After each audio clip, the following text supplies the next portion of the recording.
Hello, everyone. My name is Lyapa Mbewe, and welcome to another exciting episode of My World Podcast. Remember, My World Podcast is brought to you by PremierCredit. We discuss all things economic trends, business and personal finances, and more importantly, we host exemplary guests that answer some of those burning questions that you might have in the back of your mind. Today, we have someone who needs no introduction, and you will notice as to why we're not even giving him like the big introduction. He will introduce himself because he's someone I'm very certain that you want to hear from. We have Jito Kayumba. He is Special Advisor and Assistant to the President, Finance and Investment. Jito, thank you for being here. I know it's been quite the exciting, I won't quite a hurdle. Yeah, but the exciting round to get you here because you're a very busy person and we appreciate you taking the time to sit down and chat with us about anything and everything that you might have at the back of your mind. So thank you. I'm humbled to be here. Yeah. I mean, for me, I don't take invitations like this for granted. Yeah. I appreciate anyone wanting me to be on a platform. Mm-hmm. It's also an opportunity for me to share things that I care about that I feel will make a difference in the lives of people who listen to platforms like this. Yeah. People want to grow in business. People want to understand the ways in which they can improve their lives in a practical way. It's not just inspiration, practical knowledge. Yeah. It really is life-changing. And I'll tell you why I say this, because a lot of the information I share are things that I've used in my own life. And it doesn't mean one is special or have a certain status in order for one to be able to use information to succeed. Is that regardless of who you are, where you're from, where you sit within the social strata, information is power. And when you access this knowledge, you can apply it in a way that will make a difference. So that those who are listening will take it on and give it a real sincere shot. Yeah. So I know us having you here, a lot of people anticipating what are we going to talk about, but I would like us to tone it down a bit. Of course, discuss some of the strides that you've made, you and your team. I would refer it to as your team because I like to believe you do have a team. I will look at how the economic landscape is faring, your significant role. You hold a very significant role in your position as an advisor in shaping policies and also just making decisions on behalf of individuals, entrepreneurs, and investors in our country. So that should be a scary position that you hold. Do you ever get jitters sometimes? Do you get like, in a way you have to pinch yourself saying, okay, I have so much on my shoulders? Yeah. You know, what you said is very interesting because it resonates with something I tweeted, I think it was last night. Yeah. I talk about the difficulty of leadership, the difficulty of pursuing something that you're passionate about, particularly where you have a purpose. Yeah. But the things that drive us are the things that we must associate with love, with the need for one to do something that is bigger than one of my favorite sayings is that, you know, the pain of staying the same must be greater than the pain of change in order for you to change. I look at our country, I look at our society as a place where we're far from perfect. I'm very proud to be Zambian. I'm proud to be part of a country that is united, it's peaceful, it's a phenomenal country with enormous potential. But we lack elements of prosperity. We still have a lot of people living in poverty. The passion to resolve that is ultimately what drives me. So my fearlessness really comes from the fact that, one, not to say that I don't have any fear, I don't have any insecurities and issues of that nature, but I'm driven by the long game. I'm driven by the dream of, you know, seeing a country way better than it currently is. Seeing GDP hit double digit. Yes. Seeing more people come out of poverty than ever before. And seeing people become wealthy. Wealth that stays here, where you've got local Zambians building businesses, employing fellow Zambians, being significant players in the economy. That's what keeps me going.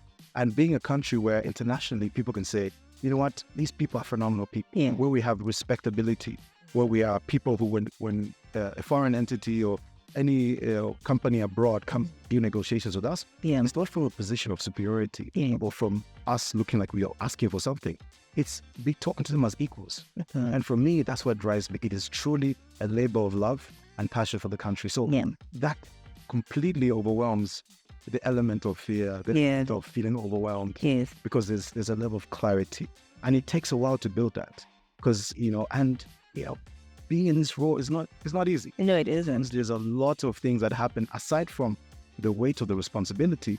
It's also the fact that there's so much politics, there's falsehoods. People make up, manufacture stories, which are completely unbelievable. Look at the bigger picture and we ignore the things that distract. It's no secret that you come with a wealth of experience, especially in the finance and investment sector.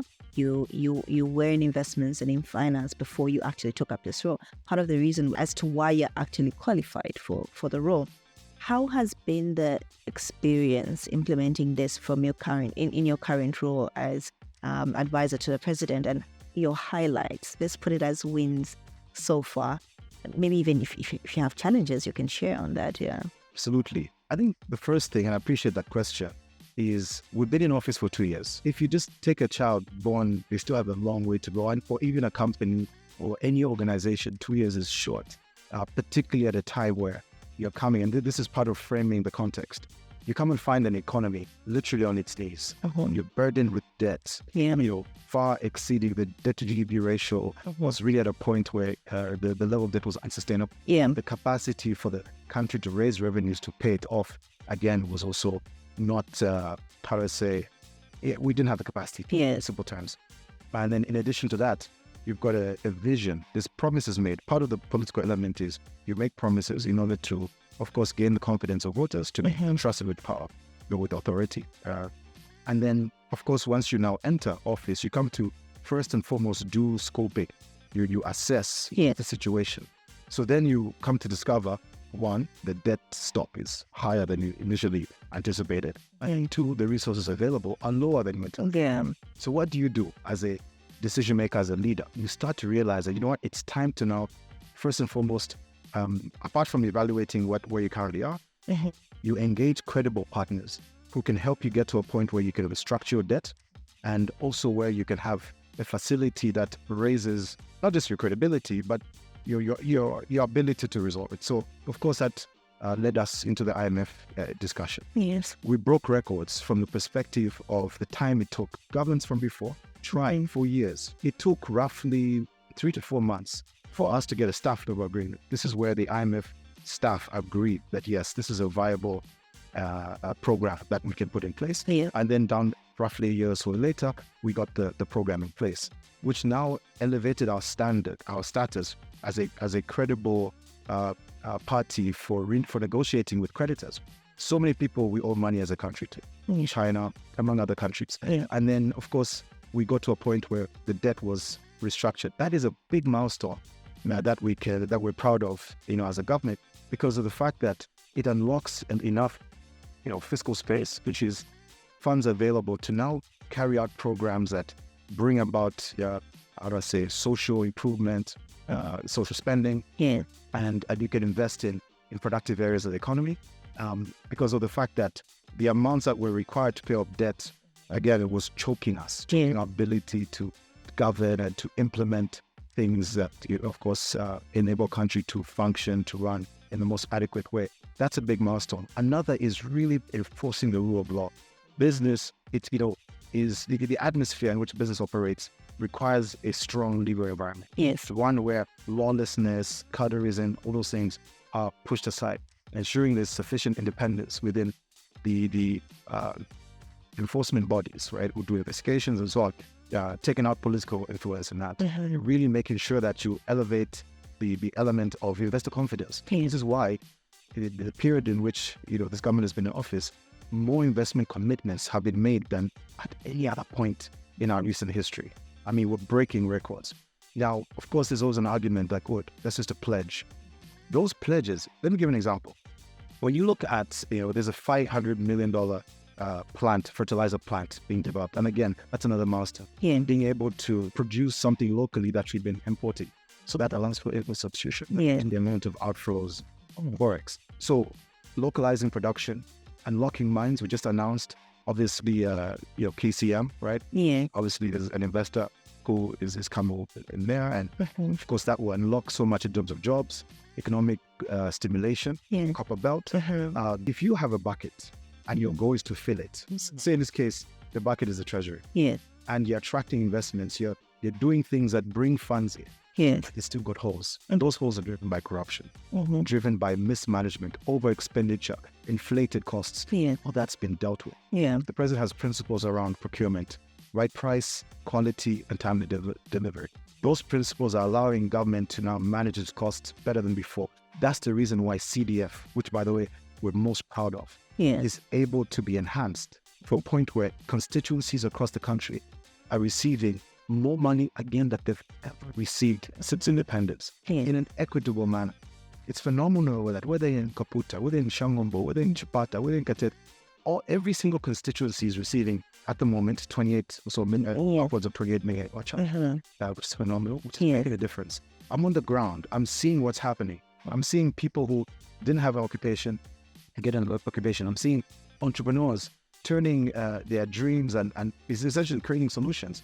Because we've created free education, another milestone, classrooms are filling up with pupils who never had a chance to go to school. Many were sitting on the floor. CDF is funding expansion of schools and also the construction or building of desks done by youths. All of this is stimulating local economies, and it's beautiful to see, and it's only going to get better. This is just year 2. We're going to year 3. The budget for 2024 will be phenomenal. This is the first post-debt restructure budget, and you'll also get to see a greater enhancement of CDF, among other elements, and also touch beyond CDF, CEC. It's not perfect, but let me give you context. The last 10 years, the average disbursement of citizens' economic sort of funds, empowerment funds, were on average about 10 million kwacha on average. Right now, this year, CEC has the biggest budget in its entire history, which is bigger than last 10 years combined. 397 million kwacha. Oh, wow. This is more entrepreneurs being empowered right now, legitimately, using institutional vehicles than ever before. Nothing is going to individuals in a way that is, and with due respect to people that came before us, people, were in markets and bus stops, people around flashing cash, videos you'd see people burning dollars. That's not happening because it's being done the right way. So I could go on about what's happening. And we're also, I think the last piece I'll say is really change your mindset, is to share responsibility with citizens, that we don't just wait for government to do something in order for one's life to be transformed. Is to equip citizens with the tools to then make a difference themselves. When I was in Chipata last week, when I sat and saw where people literally are taking initiative, leveraging on CEC, and CDF, of course, they're making a difference. They're solving local problems, and they're now giving us ideas. So we want to be a platform, not to just decide where things go. Absolutely, a government has to have a vision. And the citizens own the government. They own the constitution. They own us. I am an employee of yourselves as citizens, and I treat myself as such. Because the only way that, I'm speaking for myself, that I could perform to the best of my abilities is if I'm attuned and I'm paying attention to what the citizens want. And then the decisions that we make and the manner in which I structure the advisory work that I do with the president, among other colleagues, is in line with what people on the ground are saying. So all of that captures where we are as a country. I like the fact that you have touched on entrepreneurs, yes? And I want us to narrow down on that. Is it possible for you to elaborate a bit more on the current state of entrepreneurship policies and reforms in Zambia? You hear entrepreneurs talking about access to finance. That has always been a challenge, and also among other policies that stand in the way of entrepreneurs either expanding or crossing borders, or it's just a lot going on. What do you have in the pipeline for entrepreneurs? I appreciate that question. I'll start by saying this. When this government came into fruition in August of 2021, one of the first pronouncements was the formation of the Ministry of SME Development. That in itself is an indication, it's a signal of this presidency and, of course, the government's view that there has to be a dedicated ministry that deals with this. And within that ministry, the policy-making capacity is embedded in there. The mandate to answer the call of the needs of entrepreneurs. Number one, certainly is access to capital. Creating a platform that energizes that. How are we doing that? One, in the absence of resources locally, we're pulling in partnerships. The amount of capital that's flowing to this country towards entrepreneurs now is very significant. And I've touched on CEC already, which obviously sits as an institution under the supervision of the SME ministry. And then partnerships with, of course, NatSafe, who have, through the ministry, have attracted funding from the UAE. There's $15 million there to assist SME growth. There's another partnership that's about to happen. It's over $50 million with British International Investment. Again, coming through the goodwill that the presidency is generating, that's attracting investors aboard, and we're creating that platform to make those linkages. So one is access to capital. Of course, the Americans are working through USAID, APSA with Zanaco. There's financing through the EU. It's phenomenal, the amount. I don't have the exact figure what has come through, but it's significant. Of course, I know on the CEC side, among others. So, and we're encouraging more private funds to set up. Right now, the budget is being finalized for 2024, which includes incentives, and that's an important aspect. To create more fund operations, and I understand the challenges that fund managers face and how government can play a role. And then going back to incentives, it's looking at sector by sector, appreciating where are entrepreneurs, say, overtaxed, and where can we provide relief. That's being assessed. So incentives are very important to mitigate and manage the cost of business. Then the third is really having some level, it's a form of incentive, but it allows favoritism. Or as the president calls it, positive discrimination, which is really a way in which you say that we as government, we're only going to buy from a company that is local, or from an SME. Desks are being bought specifically from local entrepreneurs. Stationery, you name it, depending on whether or not they're local or whether or not there's sufficient local content. Government, in terms of its procurement system, is going to ensure that there's favoritism in that area. Others are classification of SME. What's the turnover rate? What's the tax rate? And so on. How do we help ensure that companies are equipped with the tools? I think technical assistance is important. I am very active in the space of mentorship. Want to turn the financial literacy master plan into something that is actionable, that is felt on the ground, that more people have access to the tools and information of building business plans, building strategies, improving the system, the supply chain, the value chain, optimizing their revenues, optimizing the potential, the scale of a business. So those tools are important, and that's something we're working on. And I'm really excited about what will come out of that. The consultations are ongoing. People must know that there should be a result. And for example, I mean, I always put myself on the line when I go into communities and talk to people and assure people that everything that you've said will be considered as a matter of policy. Ultimately, from an entrepreneurship space, SME space, that's what it is. The last piece of advice I want to share in the same realm is that government can do its part to help with access to capital, help with a conducive operating environment, both legally and otherwise. But we as entrepreneurs have to take the bull by its horns. We have to rise to the occasion. We have to be tenacious. We have to be organized. We have to understand what is our niche, what are we pursuing? Because success happens when you meet halfway. You have mentioned about creating a conducive environment for entrepreneurs. I want us to look at creating a conducive environment for investors, both local and international investors.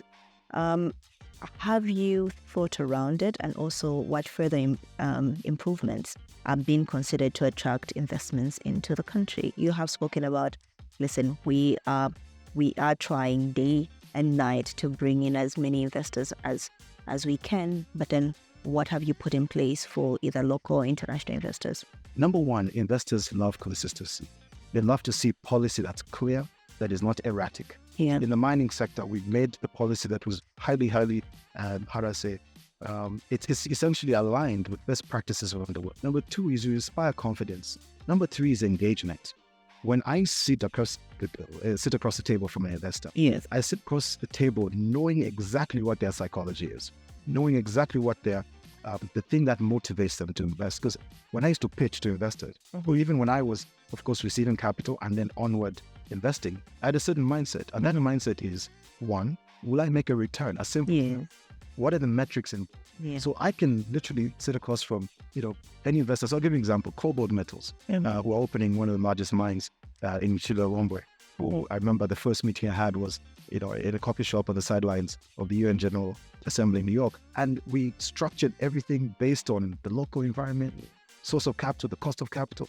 And we're able to make projections and even structure the way in which they can negotiate within their agreements and so on that would derive the target return.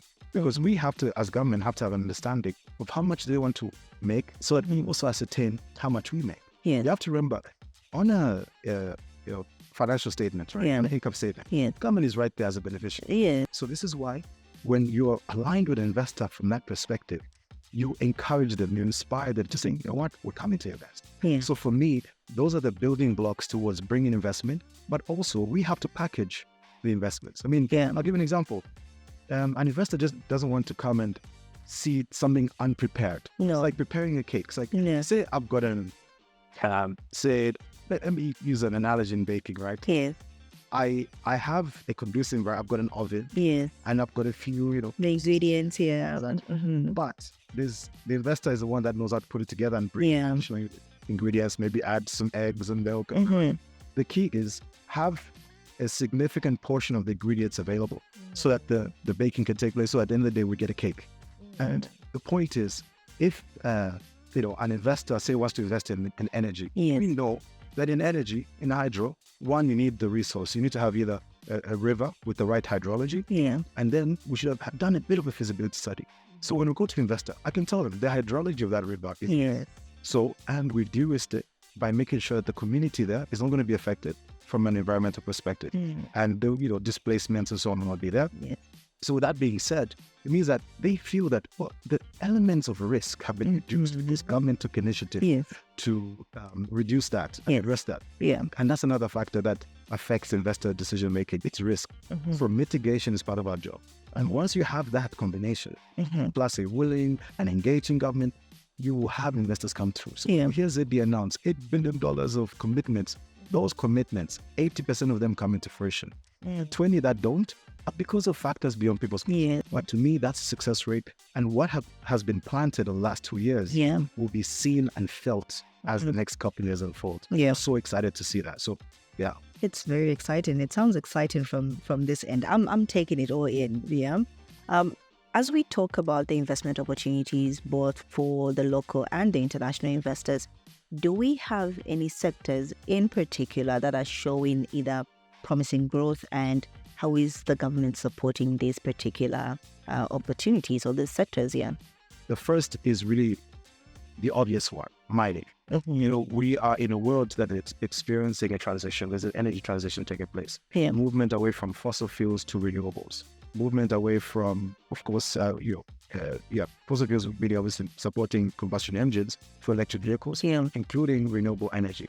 Now, with that being said, that requires copper. It requires copper. So, the components of an electric vehicle, for example, a lot of it primarily is copper, but also the battery. We have all the elements, the battery metals, the nickel, the manganese, the lithium, the cobalt. I mean, it's extraordinary how rich and blessed we are. Phase 1 in the mining sector is mapping to ascertain where they are. Phase 2, engage in joint ventures. So we capitalize mines, we create mine development and extract those metals. Phase 3 is to process those metals.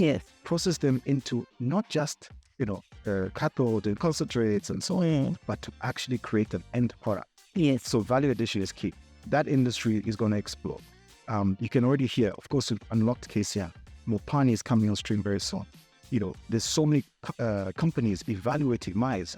Rio Tinto, Anglo, you name it. They're all here. And very soon you'll be hearing announcements along those lines. The next sector, which is obviously experiencing a significant support, is energy. There's more investment in energy in Zambia right now than at any other point in the history of our country. In the last 58 years of independence, you've got, for example, 3,500 megawatts of power is installed. The amount of investment now, we've got 2,000 megawatts coming out of solar with the UAE. You've got another 2,000 or so coming out of investments, different partnerships with UK companies. And you've got a new Chinese entity that's also evaluating solar. You've got hydro, Kalunwishi. You've got all of that will exceed about 4,000 megawatts. We're more than doubling our capacity. Zambia has to be the most food secure country in Africa. One is having enough grain for our own consumption and also having a significant amount for export, which will raise revenues. And of course, same thing on the power side. In fact, it's quite significant, but I'd say those are the most strategic. Of course, technology is key, but the ones that I've just touched on are the ones that are the biggest drivers as a backbone to the economy. because that fuels services.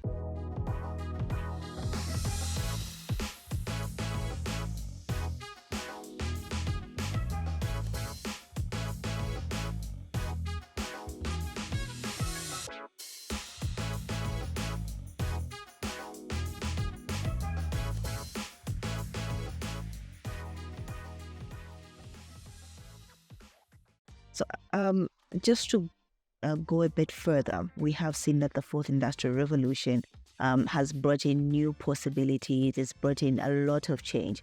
And part of that is attributed to how COVID just accelerated everything in relation to be it the internet or just everyone not believing solely in brick and mortar. Like, we need to accelerate our growth. So we have seen items that have come on board now. We have artificial intelligence, we've got blockchain, and renewable energy, as you've alluded to.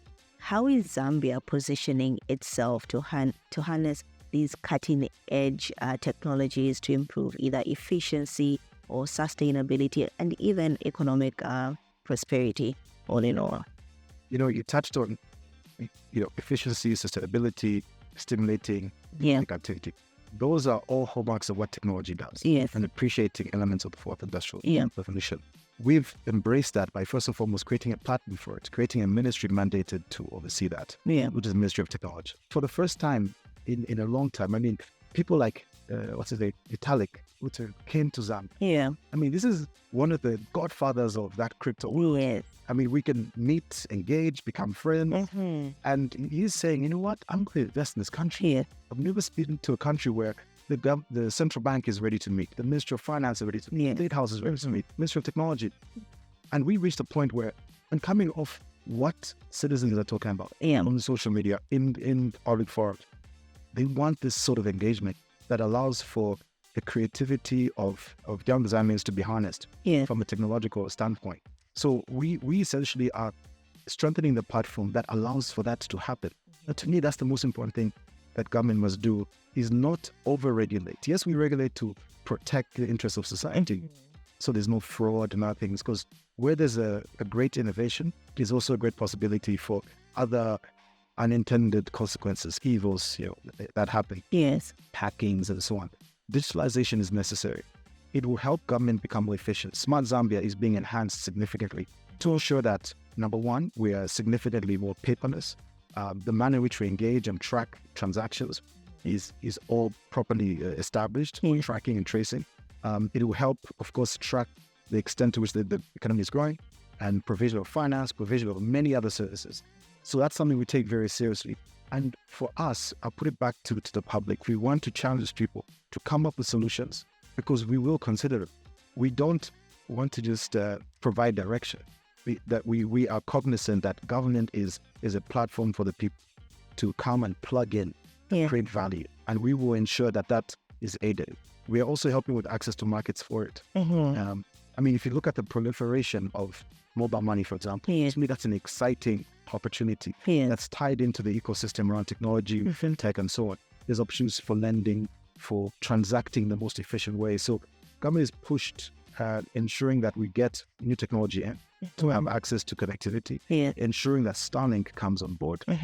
We essentially issued the license. Launch is going to happen. The date will be announced. It'll be extremely exciting. So more Zambians have access to internet than ever before. There's more connectivity, fiber connectivity than ever before. So we are going to essentially, and this is me quoting the Minister of Technology, Honorable Mutati, is that we're going to be the most connected country on the continent of Africa. And of course, for me, I'm passionate about helping people access the tools. I was sharing with someone that, a notebook is a necessity to be a pupil at school. But now a laptop is just as important a necessity. So we want to make sure that Zambians have access to laptops. So trying to drive a movement for well-wishers, not just government, individuals, corporates to come on board to make provisions to students who don't have the means to access a laptop. Okay. Thank you. Thank you that we get to pick your mind on what it is that you have planned. And we do know that we're moving on this trajectory to get to a point where the economy has stabilized and so many things have been put in place. But we can't take away the fact that we have seen that the inflation rate hasn't been maintained in in which we saw it going, which is a single figure. Now it's almost in the double figures, yes? And it is a critical indicator of a country's economic health, really. Yes, yeah. How is government addressing the issue of inflation in Zambia, and what strategies are being implemented to maintain not only a stable kwacha against the USD, but a stable kwacha all in its own? And how do you plan on safeguarding the currency's value and also just protecting it from volatility in the long term? The fact of the matter, beyond that, is that we need to have a stronger fiscal platform. That includes, we need to be able to export more. We're an import-dependent country. This is why you find, and inflation, obviously, there's an inflationary relationship between exchange rate and, of course, in the cost of goods and the like. Oh, yeah. So when you look at the CPI and so on, you realize that, as, say, for example, the first vulnerability is that we don't produce some of the critical things that we consume. Mm-hmm. One is fuel. But then going back to the exchange rate, is that we need to do more to create more in this country, so we export. One of the factors driving the exchange rate to be where it is subdued mine production. Yeah. That is by far the biggest contributor. Yeah. We need to, now, of course, with KCM coming on board, means that we can now operationalize, optimize, and start to draw greater revenues from that.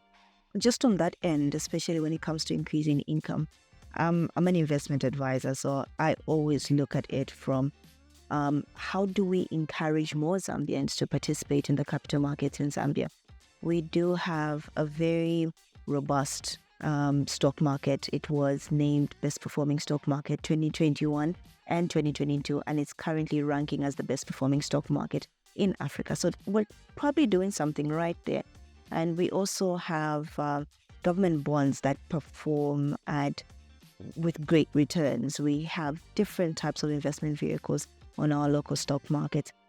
How do we then bring everyone to the party to say, listen, other than us being known as a spending society or a spending nation, how do we then reverse roles? Because the more capital, the more money we inject into our society, the more accountable we actually become.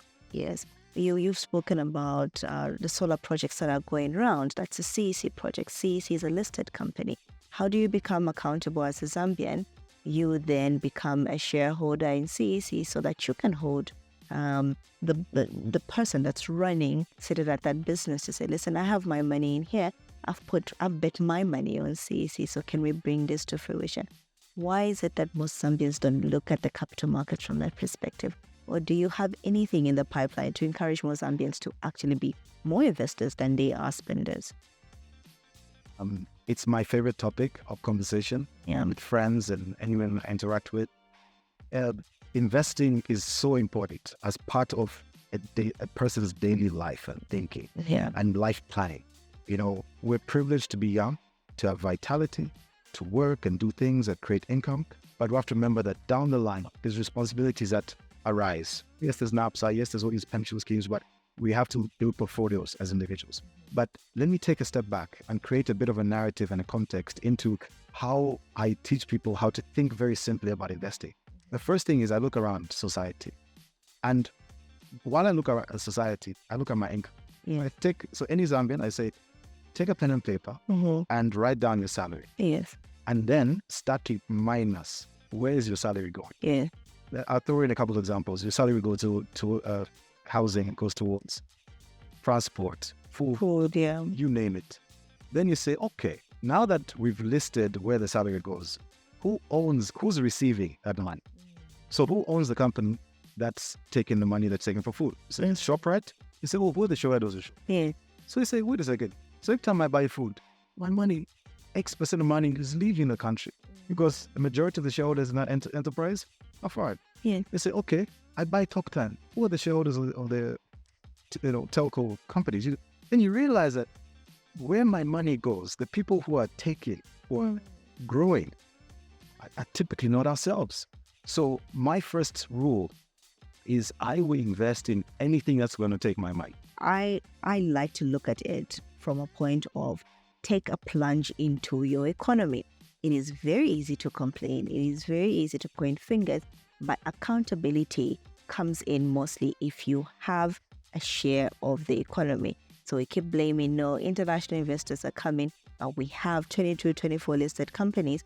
Go ahead, take a plunge into your economy. We have a very relatively small capital markets in terms of unit trust. It's under 100 million US dollars. That's very minimal. Yes. So where is our money going if we're not planting it back into our capital markets? Because that's where growth is. The model that Zambia is like in terms of investing, it's usually land, it's plots. Yeah. Anyone savings will say, I'm going to... Real estate, yeah. I always tell people, like, you know what, if you're not an investment professional, go look at where NAPSA puts its money. No, I will put a caveat there to speak to a financial advisor, because I'm a financial advisor. And NAPSA will do it from an institutional level. It might not really reflect, but that's the first way to go. An investor will always look at the markets around them and look for opportunities. It's the one thing that stands. There's something beautiful about earning. You get to a point where you just want to earn.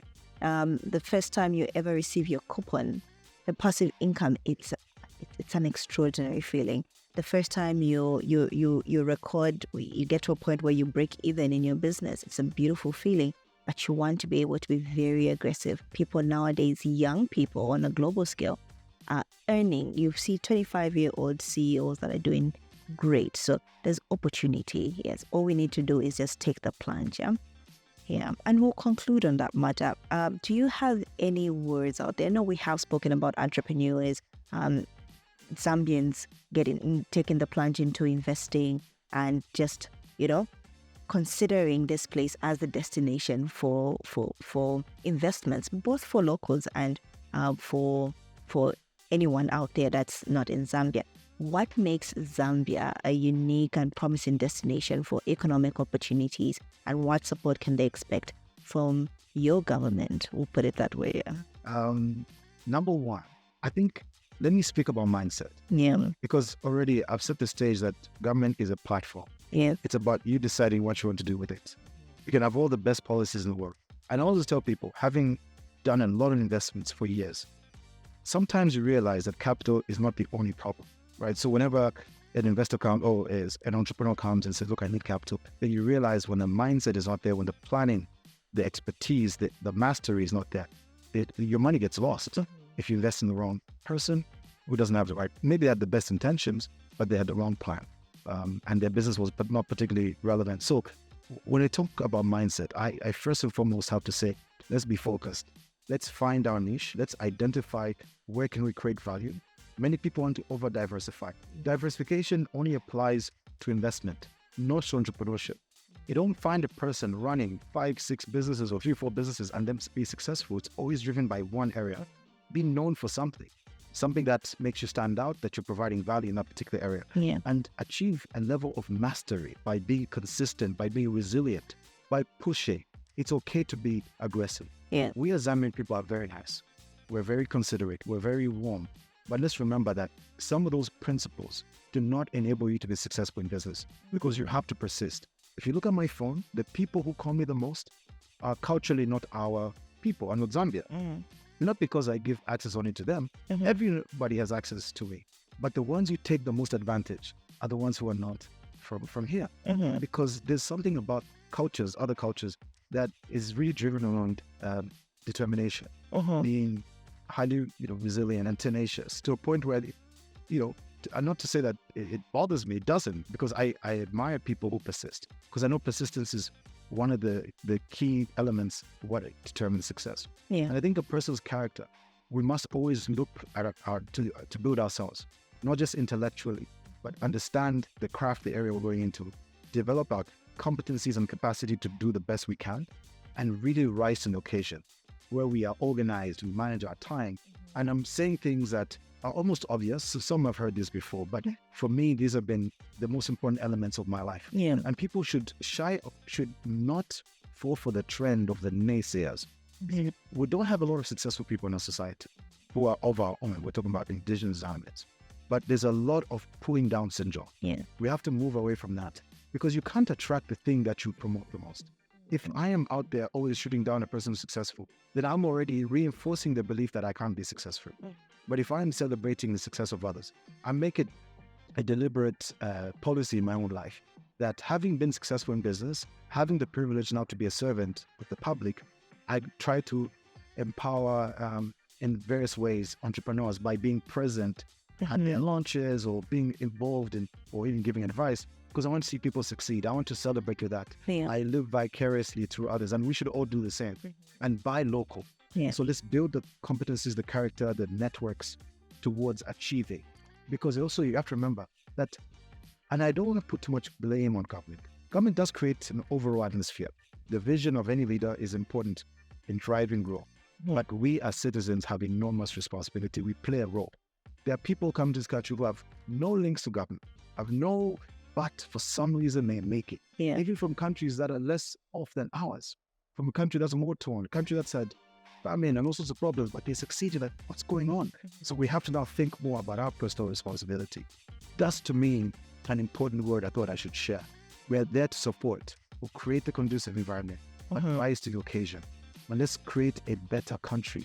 And for me, trust me, I'm here within government for a period of time that's limited by not only constitutional measures, but I serve at the pleasure of the president and other factors. So it's always going to be a limited time. I am forward to the time I go back to the private sector. So, and I want to do the best I can while I'm there, but recognizing that somebody else will come after me. Same thing, somebody else will come after the president, among other roles, that we have to make sure that we build on.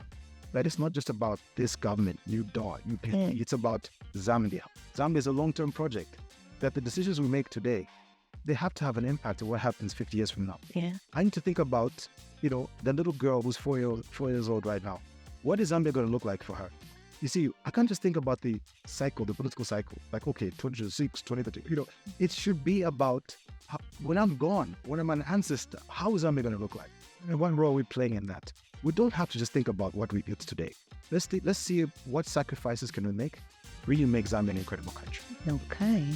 Thank you. I think you have shared some great insights. We have learned of some of the items that you have in the pipeline for us as Zambians. I'm speaking as a Zambian, but more importantly, even just what is happening in the investment sector and the financial sector, in the economy, all in all. And I like to believe most of the questions that people might have been answered. If not, we'll still have you back here. It might not be the first time or the last time that you've been here. It's just the first time. We'll have you back and have some of those questions answered. But thank you so much. I know your time is invaluable, and I appreciate you being here. And all the best to you and your team. We'll be right here, making sure we're following up and holding you to your word. Okay, so that was Jito Kayumba, Special Assistant and Advisor to the President, Investments and Finance. And this is My World Podcast. Remember, you can find My World Podcast on all podcast platforms. And also, you are viewing this from YouTube. That's if you're watching us, so you can head over to YouTube and find us there. Thank you so much. Until next time, bye-bye.